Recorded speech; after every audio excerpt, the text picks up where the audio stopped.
Shalom. Devosi Yosua pasal yang ke-6 ayat 1-6, demikian firman Tuhan.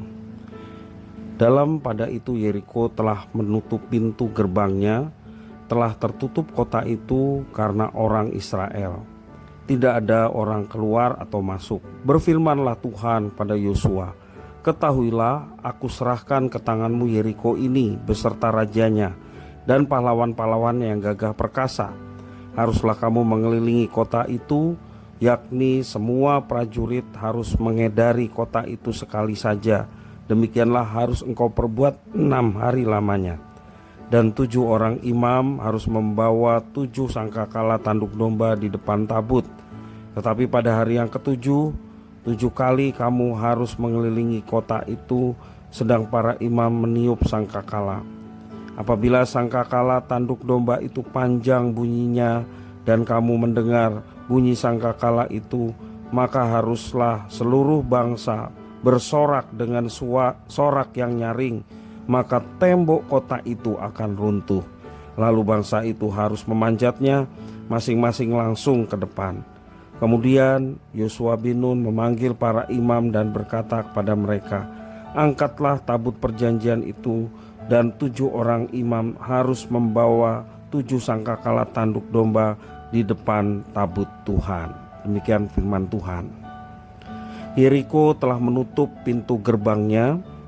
Kota itu menyelimuti dirinya dengan benteng yang sedemikian kuat dan tebal, dan mustahil Israel dapat menembus benteng Yeriko.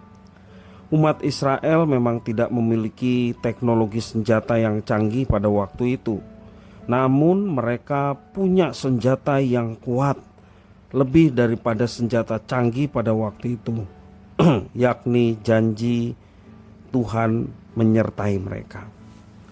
Tuhan Allah berfirman bahwa Yeriko akan diserahkan kepada Israel. Tuhan selalu punya cara yang ajaib untuk menolong umatnya. Alih-alih mengirimkan senjata dan kereta perang yang hebat, dia malah menyuruh orang Israel mengelilingi tembok. Kita mungkin berpikir bahwa itu konyol.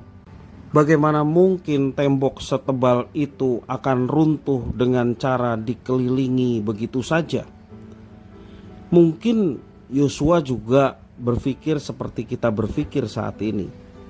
Tetapi dalam situasi gamang seperti itu, dia tetap memilih untuk taat dan melakukan apa yang diperintahkan Tuhan kepadanya itu. Apa yang terjadi kemudian? Tuhan Allah sendiri yang menyerahkan kota itu. Dia berjanji akan mengalahkan kota Yeriko, dan dia meruntuhkan benteng yang tebal begitu ajaib. Bangsa Israel menguasai kota Yeriko setelah mereka menjalankan semua perintah yang sepertinya konyol itu. Mereka hanya taat dan selebihnya Tuhan yang bekerja. Dalam kehidupan kita pasti pernah berhadapan dengan, dalam tanda petik, tembok Yeriko. Tembok itu bisa berupa masalah. Tembok itu juga bisa pergumulan dalam kehidupan kita, atau juga pergulatan hidup yang begitu berat yang sedang dialami. Seperti tembok Yeriko yang tidak mungkin bisa ditembus dengan hanya berkeliling-keliling saja. Demikian juga kita merasa bahwa masalah, pergumulan, atau pergulatan hidup yang sedemikian berat tidak mungkin diselesaikan. Seperti tidak memiliki iman bahwa kita merasa bahwa perkara itu tidak punya jalan keluar, atau semua menemukan jalan buntu, tidak ada solusinya. Dalam situasi seperti itu, apa yang harus kita lakukan? Ini memang pertanyaan yang sulit untuk dijawab. Semua orang punya pengalaman berbeda, sehingga kita tidak bisa merumuskan apapun dari itu semua. Kita hanya bisa seperti Yosua, yaitu menunggu Tuhan bekerja. Bagian kita hanyalah taat, walau kita tidak mengerti mengapa kita harus tetap taat. Namun percayalah, momen seperti itu akan menumbuhkan iman kita. iman kita bertumbuh di tengah krisis yang sedang dialami. Dan ketika kita sepertinya tidak ada jalan keluar, sepenuhnya kita berserah kepada Tuhan, bahwa Tuhan bekerja untuk mendatangkan yang baik.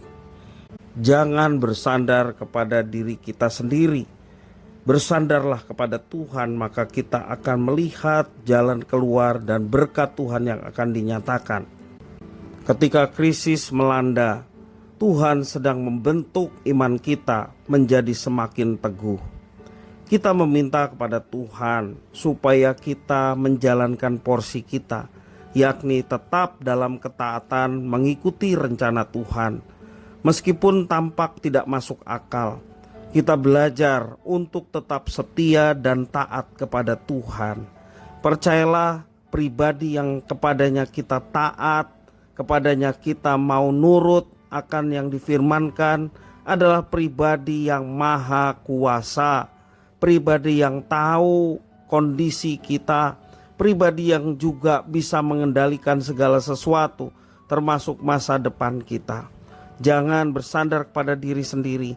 Mari kita bersandar kepada Tuhan. Lihatlah campur tangan Tuhan yang begitu ajaib, yang akan menolong, menyertai, dan memberkati kita.